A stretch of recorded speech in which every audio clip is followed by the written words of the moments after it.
ನನ್ನ ಹೆಸರು ಹೇಮಲತಾ ಅಂತ ಶರ್ಮಾ ಅವರ ಕಡೆಯಿಂದ ನಾನು ಮಾತಾಡ್ತಾ ಇದ್ದೀನಿ. ಇವರು 26 ವರ್ಷ ಸರ್ವಿಸ್ ಮಾಡಿ ಲಾಂಗ್ ಲೀವ್ ಮೇಲೆ ಬಂದಿದ್ದಕ್ಕೆ ರಿಮೂವಲ್ ಮಾಡಿದ್ದಾರೆ. ಅವರಿಗೆ ಹೊರಗಡೆ ಬಂದಾಗಿಂದ ಪೆನ್ಷನ್ ಇಲ್ಲ, ಪ್ರಾವಿಡೆಂಟ್ ಫಂಡ್ ಇಲ್ಲ, ಏನು ಇಲ್ಲ, ಅರಿಯರ್ಸ್ ಇಲ್ಲ, PLN ಟೆಸ್ಟ್ಮೆಂಟ್ ಇಲ್ಲ, ಇದುವರೆಗೂ ಏನು ಕೊಟ್ಟೇ ಇಲ್ಲ. ಅವ್ರ ಅಸಲು ಬಹಳ ಮೋಸ ಮಾಡಿದ್ದಾರೆ. ಅವ್ರ ಮಿಸಸ್ ಹಾರ್ಟ್ ಅಟ್ಯಾಕ್ ಆಗಿ ತೀರ್ಕೊಂಡ್ರು, ಮಗ ಹಾರ್ಟ್ ಅಟ್ಯಾಕ್ ಆಗಿ ತೀರ್ಕೊಂಡ್ರು, ಅವ್ರಿಗೂ ಹಾರ್ಟ್ ಅಟ್ಯಾಕ್ ಆಗಿದೆ. ಆದ್ರೆ ಇನ್ನೂವರೆಗೂ ಅವರು ಕಣ್ಣು ತೆಗೆದು ನಮ್ಮ ಮೇಲೆ ಕನಿಕರ ಅನ್ನೋದೇ ತೋರ್ಸೇ ಇಲ್ಲ. ಅಸಲು ನಾವು 6 ದಿವಸದಿಂದ ಧರಣಿ ಮಾಡ್ತಾ ಇದ್ದೀವಿ. ಶ್ರೀಕಾಂತ್ ಬಂಡಿಕಾಳ್ ಸಾಹೇಬರು ಹೊರಗನೆ ಬಂದಿಲ್ಲ, ನಮ್ಮ ಕಷ್ಟಗಳು ಏನು ಅಂತ ಇದುವರೆಗೂ ಕೇಳಿಲ್ಲ. ಬಹಳ ಮೋಸ ಮಾಡ್ತಾ ಇದ್ದಾರೆ.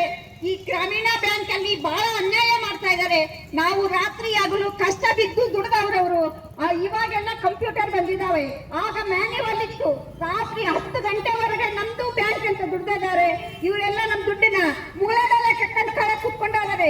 ಬಡವರಿಗೆ ಬಹಳ ಮೋಸ ಮಾಡ್ತಾ ಇದ್ದಾರೆ, ಬಹಳ ಅನ್ಯಾಯ ಮಾಡ್ತಾ ಇದ್ದಾರೆ. ಎಷ್ಟೋ ಹೆಣ್ಮಕ್ಳು ಬೀದಿ ಪಾಲಾಗಿದ್ದಾರೆ. ಇವತ್ತು ಈ ಬ್ಯಾಂಕಿನ ಕೆಲಸ ಮಾಡತಕ್ಕಂಥ ಗಂಡು ಮಕ್ಕಳಿಗೆ ಬಹಳ ಮೋಸ ಮಾಡಿದ್ದಾರೆ, ಅನ್ಯಾಯ ಮಾಡಿದ್ದಾರೆ. ಇವತ್ತು ಅವ್ರ ಮಕ್ಕಳು ಹೆಣ್ಣು ಬೀದಿ ಪಾಲಾಗಿದ್ದಾರೆ. ಅದೇ ಪರಿಸ್ಥಿತಿ ನಾಳೆ ಮುಂಜಾನೆ ಇವ್ರಿಗೆ ಬಂದ್ರೆ ಏನ್ ಮಾಡ್ತಾರೆ? ಇವರು ಹೈಕೋರ್ಟಿಗೆ ಅಪೀಲ್ ಹೋಗ್ರಿ, ಇದಕ್ಕೆ ಹೋಗ್ರಿ ಅಂತಾಳೆ.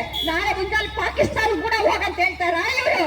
ಈ ಬಡ್ಡಿ ನನ್ನ ಮಕ್ಕಳು ನಮ್ಗೆ ದುಡ್ಡು ಕೊಡಾಕೆ ಇವ್ರಿಗೆ